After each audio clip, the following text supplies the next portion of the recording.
이 예수님께서 많은 비유를 말씀을 하셨습니다. 마태복음 13장에도 많은 비유가 나와 있고 마가복음 4장에서도 많은 비유가 나와 있습니다.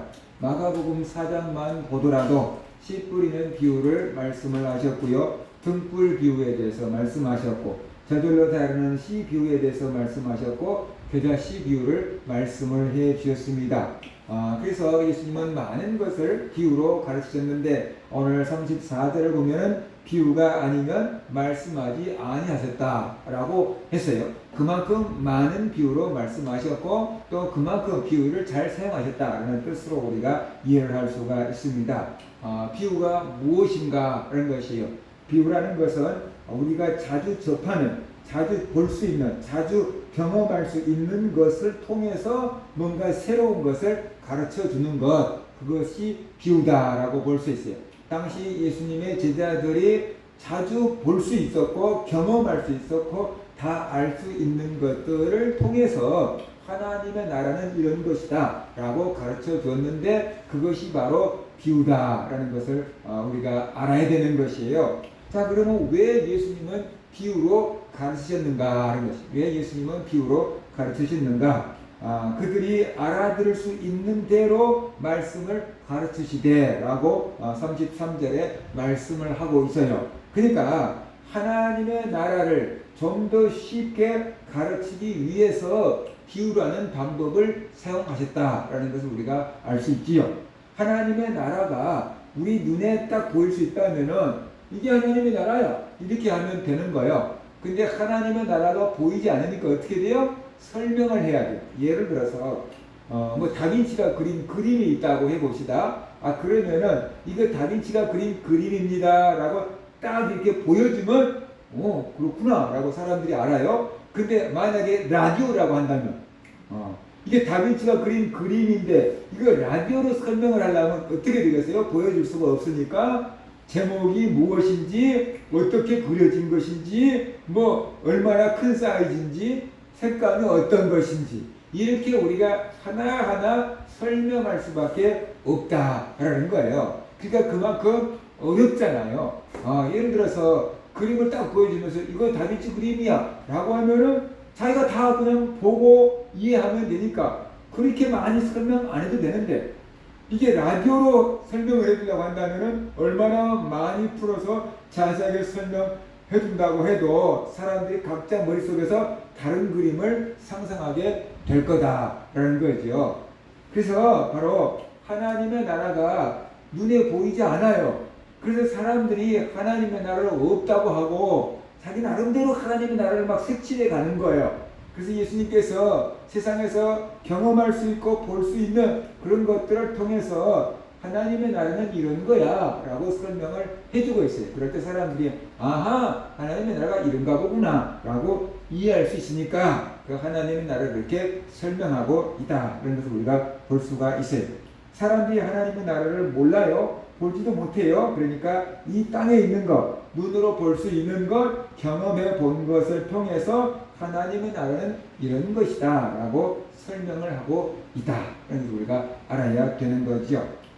우리는 눈으로 보고요, 귀로 듣고요, 또 손으로 만져보고요, 이렇게 세상을 경험해요. 맛보고, 냄새 맡아보고. 그것을 오감이라 그랬잖아요. 그러니까 우리는 새로운 것을 접할 때 눈으로 봐야 되고 그 다음에 손으로 만져봐야 되고 냄새 맡아보거나 아니면 먹어보거나 뭐 귀로 들어보거나 이런 5개의 감각을 통해서 이런 거야 라고 우리가 경험을 하면서 받아들이고 알게 된다라는 거죠. 근데 이 오감이 다 차단된다 그러면은 새로운 것을 받아들이기가 그만큼 어렵죠. 예를 들어 봅시다. 우리가 앞을 볼 수가 없다라고 하면은 글을 쓰고 배우고 익히기가 굉장히 어렵잖아요. 그러니까 그런 사람들이 이제 뭘 씁니까? 이게 손을 이용을 해가지고 어떻게 돼요? 점자를 만들어가지고 이 손으로 글씨를 파악을 하는 거죠. 눈이 볼 수가 없으니까 손으로 글씨를 파악을 하는 거죠. 그런데 만약에 이 손으로 느낄 수 없다라고 한다면 어떻게 글씨를 배우겠어요? 그거 힘들죠. 그죠? 그 같은 거예요. 그래서 사람에게 있는 이 오감을 통해서 뭔가 새로운 것들을 우리가 받아들이고 이해를 하고 있어요. 그런데 바로 이 영적인 것은 오감으로 받아들일 수가 없다. 눈으로 볼 수가 없고 귀로 들을 수가 없고 손으로 만져볼 수가 없어요. 그래서 사람들은 영적인 세계가 있다. 하나님이 계신다. 뭐 귀신이 있다. 천국이 있다. 지옥이 있다. 라고 이렇게 말하면은 사람들이 말도 안 되는 소리 하지 마라. 이렇게 얘기하면서 안 믿는 사람들이 많이 있잖아요. 그들이 안 믿는 이유는 눈에 보이지 않기 때문에 오감으로 경험이 되지 않기 때문에 믿지 못하는 거다라는 것이에요. 그래서 우리가 이런 것들을 알아야 돼요. 눈으로 볼 수가 없고 손으로 만질 수 없지만 영적인 세계가 있다. 그래서 예수님께서 영적인 세계는 이런 거야 라고 비유로 말씀해주고 계시고 설명해주고 계신 겁니다. 바로 우리는 이 예수님의 가르침을 통해서 영적인 세계가 있다라는 것을 우리가 알아야 돼요. 눈에 보이지 않는 하나님의 나라, 그렇지만 그 하나님의 나라가 있다라는 것을 우리가 알아야 돼요. 사람들은 이렇게 생각해요. 하나님의 나라가 안 보이는 것은 하나님의 나라가 없기 때문이다 라고 생각해요. 근데 우리는 그거 다시 생각해야 돼요. 하나님의 나라가 없어서 눈에 안 보이는 게 아니고 하나님의 나라가 있는데 영적인 차원이기 때문에 육체적인 눈으로 볼 수 없을 뿐이다 라는 거죠. 있는데 우리 눈으로 볼 수 없는 차원내가 있다는 거예요. 그래서 못 본다. 예를 들어서 우리 손에 코로나를 3년 동안 겪어가면서 말이에요. 손 씻기를 열심히 했잖아요. 손에 많은 세균, 병균들이 묻어서 우리의 입으로, 눈으로, 코로 들어가서 우리의 몸을 병들게 한다는 거잖아요. 그래서 손을 자주 씻어도 감기도 덜 걸리고 코로나도 감염이 적게 걸린다. 그래서 손을 자주 씻어라 그랬잖아요. 자, 그러면 우리 손에 있는 세균과 병균이 우리가 벌레처럼 보인다 그러면은 뛰어내겠죠. 그죠? 씻겠죠. 근데 손에 있는 병균과 바이러스가 눈에 안 보이니까 그냥 대충 닦고 상추쌈도 싸서 먹고 뭐 그런 거잖아요. 근데 그 조그만 미세한 세균, 병균, 바이러스들이 손에 버글버글한 것이 보인다 그러면 우리가 어떻게 맨손으로 뭘 먹을 수 있겠어요? 있는데 안 보이니까 깨끗하게 그렇게 먹는 거죠. 그죠? 그러니까 분명히 세균과 병균과 바이러스는 현미경으로 보면은 보인다라는 거예요. 그런데 우리 육체적인 눈으로는 어떻게 해요? 안 보일 뿐이에요. 안 보일 뿐이에요. 제가 언제 시력 검사를 하면서요. 그냥 이렇게 책에 있는 글씨를 보면서 이게 글씨지 라고 읽었거든요. 이게 까만색이야 라고. 그러니까 쉽게 말하면 제 눈에 보기에는 좀 진한 회색같이 보였는데 이게 검정색이야. 그러면서 글씨를 읽었어요. 그런데 안경 도수로 맞추려고 딱 갖다 글자를 갖다 이게 도수 때 좋은 이제 맞는 안경 유리들을 딱 갖다 대니까요. 진짜 글씨가 까만색으로 보이는 거예요. 이렇게 까맸던 거야? 라고 생각 깜짝 놀랐어요. 내가 볼 때는 보통 그냥 검정색 이 정도로 보고 글씨를 읽었거든요. 근데 눈에 맞는 딱 이렇게 렌즈를 갖다 딱 끼니까요. 진짜 글씨가 너무 까맣게 딱 보이는 거예요. 이 정도 색깔이 있는데 나는 이 정도밖에 못 봤구나. 그게 참 너무 충격적이었어요. 나는 잘 보인다라고 생각했거든요. 그래요. 사람들은 너무 작아도 볼 수가 없어요. 있는데 못 본 거예요. 그 다음에 너무 멀리 떨어져도 우리가 못 보잖아요. 그죠? 너무 멀리 떨어져도 망원경을 갖고 볼 수 있겠지만 우리가 그냥 맨눈으로는 멀리 떨어져 있으면 안 보이잖아요. 그러니까 사람의 눈은 이게 적당한 거리와 적당한 크기가 돼야지 볼 수 있어요. 그런데 우리는 눈은 완벽하지 못한데 눈으로 다 본다고 생각해요. 착각하는 거예요. 그래서 눈이 안 보이니까 없다라고 얘기를 하는 거거든요. 그건 굉장한 착각과 오리에 빠져 있다. 하나님의 나라가 없어서, 영적인 나라가 없어서 눈에 안 보이는 게 아니고 있는데 우리 눈으로 볼 수 없는 방식으로 존재하기 때문에 우리가 볼 수 없는 거다라는 것을 우리가 알아야만 되는 거지요. 그럴 때 오늘 본문에 나온 그 앞뒤에 나온 예수님의 비유를 통해서 우리는 뭘 알아야 되냐 그러면은 하나님의 나라가 있구나라는 것을 알아야 됩니다. 하나님의 나라가 있구나. 영적인 세계가 있구나 라는 것을 우리가 그건 분명히 알아야 된다. 없는데 예수님께서 하나님의 나라는 이런 거야, 하나님의 나라는 이런 거야, 있지도 않은 하나님의 나라를 자꾸만 이렇게 말씀하신 예수님은 아니라는 거죠. 하나님의 나라가 분명히 있기 때문에 하나님의 나라는 이런 거야 라고 가르쳐 준 거다. 그래서 우리가 알아야 돼. 그래서 우리는 예수님의 비유를 통해서 그 비유 하나하나에 감춰져 있는 의미도 깨닫고 믿어야 되겠지만, 커다란 의미에서 본다면 예수님께서 하나님의 나라를 무엇으로 비유할고 하면서 하나님 비유를 말씀하셨잖아요. 그러니까 결국에는 뭐냐면 하나님의 나라가 눈이 안 보이지만 있다. 그거예요. 하나님의 나라가 눈이 안 보이지만 있다. 그런 걸 우리는 믿어야 돼. 그러면 그 좋은 하나님의 나라가 있다고 한다 그러면은 우리는 어떻게 돼요? 하나님의 나라를 얻어야 되는 거죠. 하나님의 나라를 들어가야 되는 거죠. 하나님의 나라를 쟁취해야 되는 거죠. 그래서 천국은 침노한 자가 빼앗는다고 했잖아요. 하나님의 나라에 들어갈 수 있도록 살아야 된다는 거예요. 믿음을 가지고 살아야 된다는 거죠. 우리 말에 견물생심이 있다고 그러잖아요. 그러니까 뭔가 좋은 물건을 보면은 갖고 싶은 마음, 보지 않으면은, 듣지 않으면은 뭐 갖고 싶은 생각이 없어요. 그런데 보면은 갖고 싶은 생각이 들어요. 예를 들어 텔레비전 연속극이든 영화든지 뭐랄까 광고 하는 걸 보지 않으면 그런 영화가 나오는지 그런 연속극이 있는지도 모르면 보고 싶은 생각이 안 들어. 아, 근데 내가 좋아하는 영화 배우가 이제 했는데 곧 개봉한다고 자꾸만 선전이나 그런 문구들을 보면 어떻게 돼요? 아이, 보러 가야지. 그런 생각이 든다라는 거죠. 그처럼 하나님의 나라에 대한 예수님의 말씀을 자꾸만 들을 때 우리의 마음 가운데 하나님의 나라가 있구나. 하나님의 나라는 저런 좋은 것이구나. 나도 하나님 나라에 들어가야지. 그런 소망이 생겨야 된다. 그 어떻게 하면 하나님 나라가 들어올 수 있을까? 어떻게 하면 하나님 나라를 얻을 수 있을까? 그렇게 알고 그 믿음을 가지고 살아가기를 예수님은 원하신다. 라는 것을 우리가 알아야 되는 거죠. 그러려고 하나님 말씀을, 하나님 나라를 비유로 말씀해 준 겁니다. 자, 예수님의 제자들은 이 제자들이 알아들을 수 있게 하려고 비유로 하나님의 나라를 가르치셨어요. 쉽게 가르치려고 비유로 가르치신 거예요. 요즘 말로 한다면 눈높이 교육을 하신 거다라고 볼 수 있어요. 저 학생이 알아들을 수 있는 말로 설명을 해줘야지 이해가 될 거 아니에요. 그죠? 그러니까 제자들이 알아들을 수 있는 말로 예수님께서 쉽게 눈높이 교육을 하신 겁니다. 그러니까 이 정도면 깨달아라. 이 정도는 깨닫겠지? 라고 하면서 말씀을 가르치신 거예요.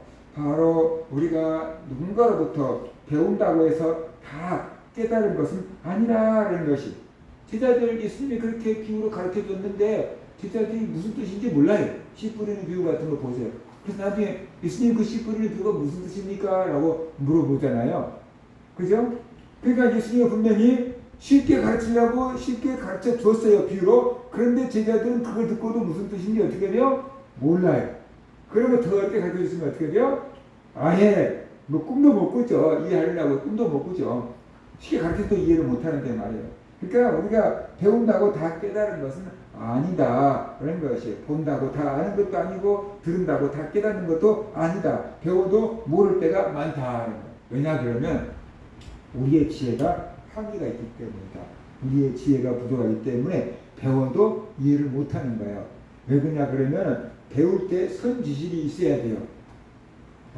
뭔가 그와 비슷한 종류의 지식이 있으면은 새로운 것을 배워도 쉽게 이해가 돼요. 예를 들어서 한문을 잘 알고 있고 한문을 많이 알고 있다. 그러면은 일본어를 배우는데 쉽게 배울 수 있어요. 라틴어를 잘 알고 있다. 그러면은 영어를 배우는데도 굉장히 쉽게 배울 수 있어요. 그러니까 뭔가 비슷한 종류의 것을 하나 알고 있으면 비슷한 종류는 쉽게 배워간다라는 거예요. 근데 전혀 한자를 모르는 서양 사람들한테 일본어를 가르치면은 우리가 영어 배운 것만큼 어려울 거예요. 굉장히 어려운 거예요. 그러니까 뭔가를 새로 배우려고 그러면 선지식이라는 게 비슷한 종류의 지식을 알고 있어야 돼요. 그러면 이런 거구나 하면서 빨리 깨달아져 가는데, 아무것도 없는 백지 상태에 있다가 뭘 가르치려고 하면은 참 이해가 안 되니까 어려워지는 거다. 그래서 우리의 지혜가 부족해서 하나님의 말씀을 가르쳐 줘도 우리가 깨닫지 못한다라는 것이. 그 다음에 우리가 믿음이 없기 때문에 그래요. 하나님의 나라가 깨달아지지 않으면은 가르쳐 주면 믿어버리면 되는데, 이게 또 고집을 피우거든요.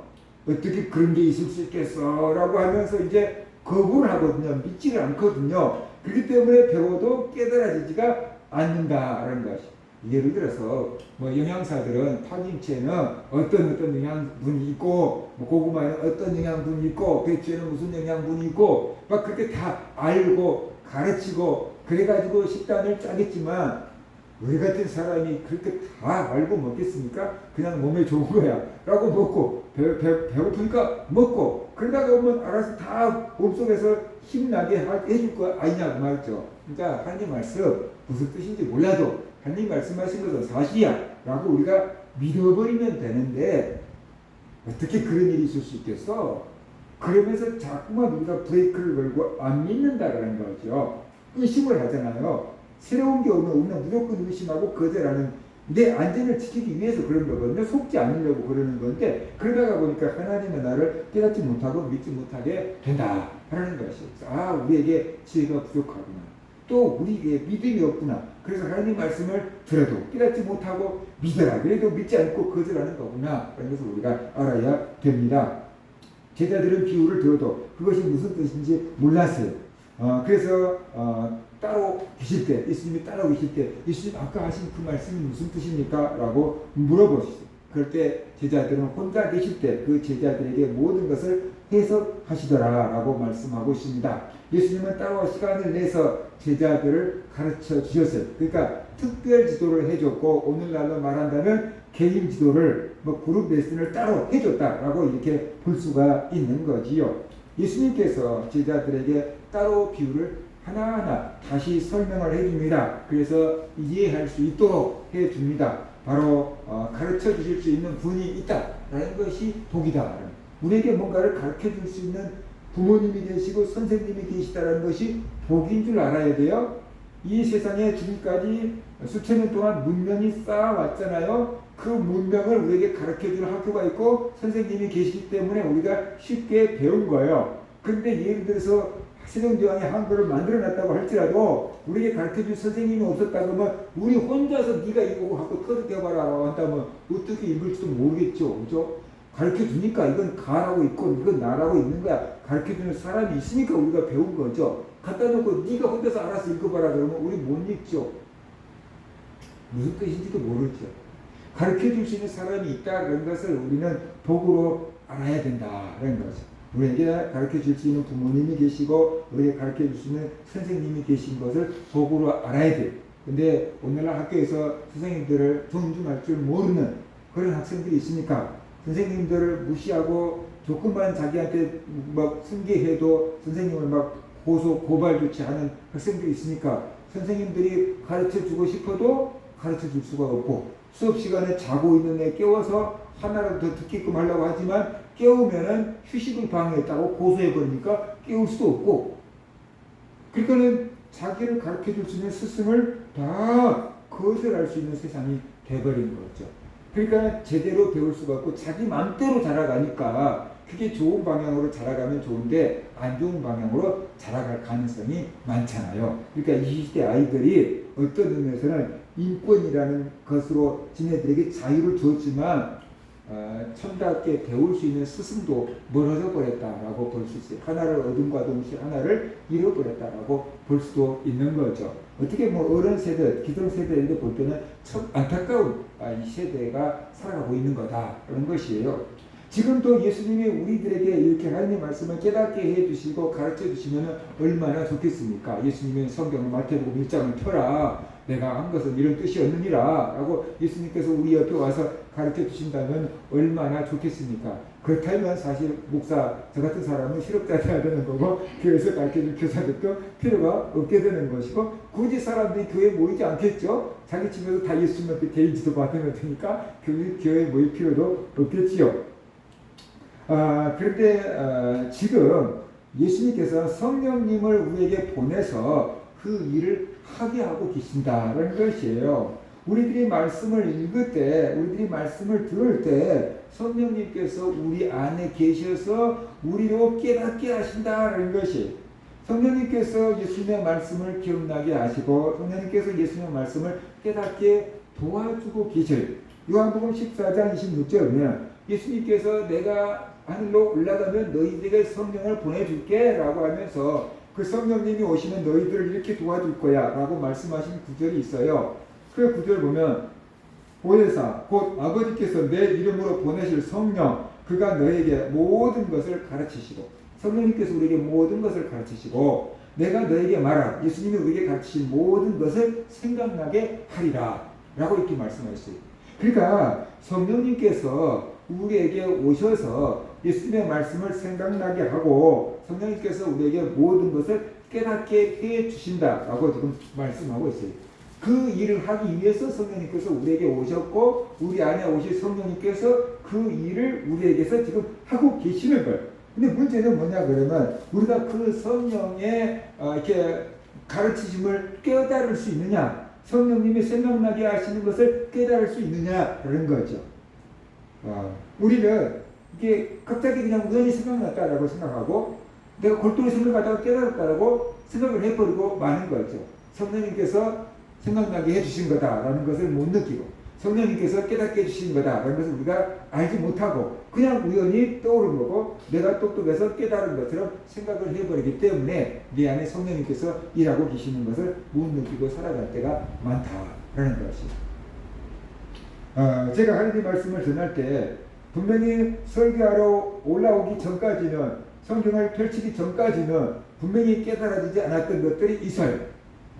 그런데 설교하려고 성경을 읽다가 보면은 읽는 순간에 깨달아지거나 설교를 하다가 보면은 뭔가 생각나는 것들이 막 있어요. 그 설교와 관련된 것들이 생각날 때가 막 있어요.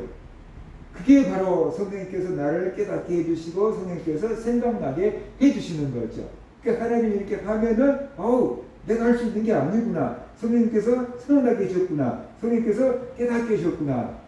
끝나고 나서 그런 것들을 깨달을 때가 많거든요. 근데 우리가 하나님이 그렇게 하지 않다가 보면은 그냥 생각난 것도 없던데 깨달아진 것도 없던데 이렇게 넘어가서 하나님이 내 안에서 일하고 계신 것을 느끼지 못하게 되는 거다라는 것이.